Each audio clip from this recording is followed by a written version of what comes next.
Okay.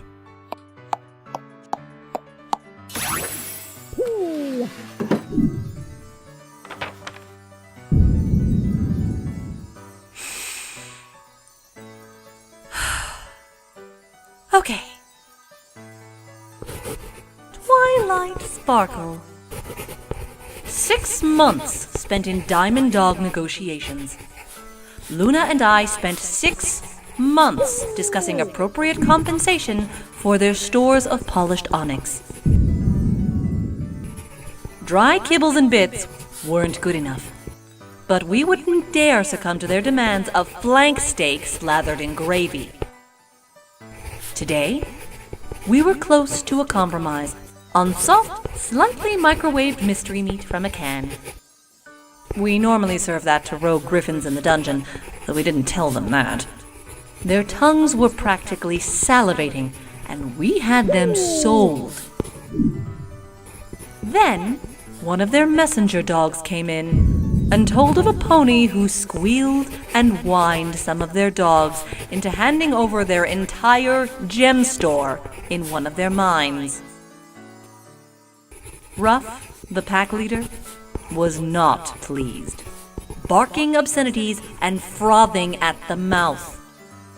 He accused us of larceny, destruction of private property, and being royal assholes as eloquently as you can imagine a raging bulldog might say.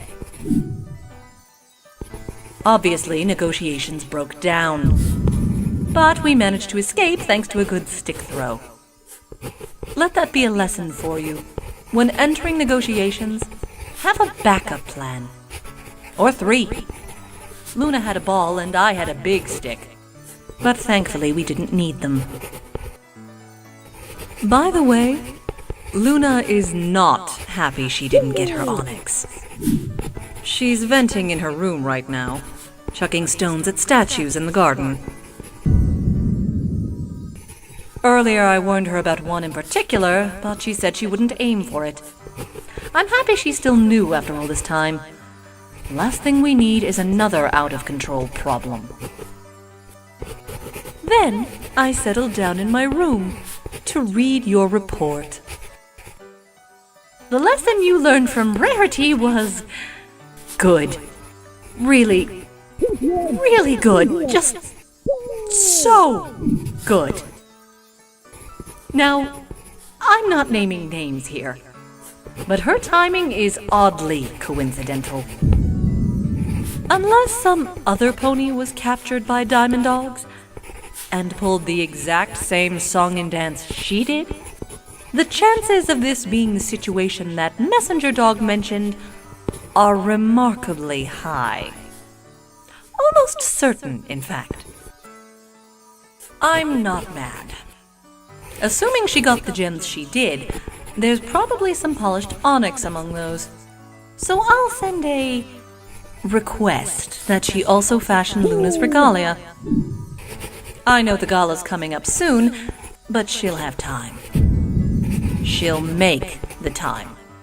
I'm sure of that, one way or another. Anyway, enjoy your evening, Twilight. I'll join my sister in casting stones tonight. Oh, but feel free to let Rarity know of my request if she's still awake at this hour. No, really. Please get that done for me. Love, Princess Celestia.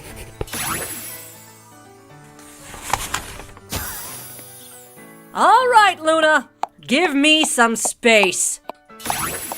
And we'll see which of us can get closest to the Carousel Boutique.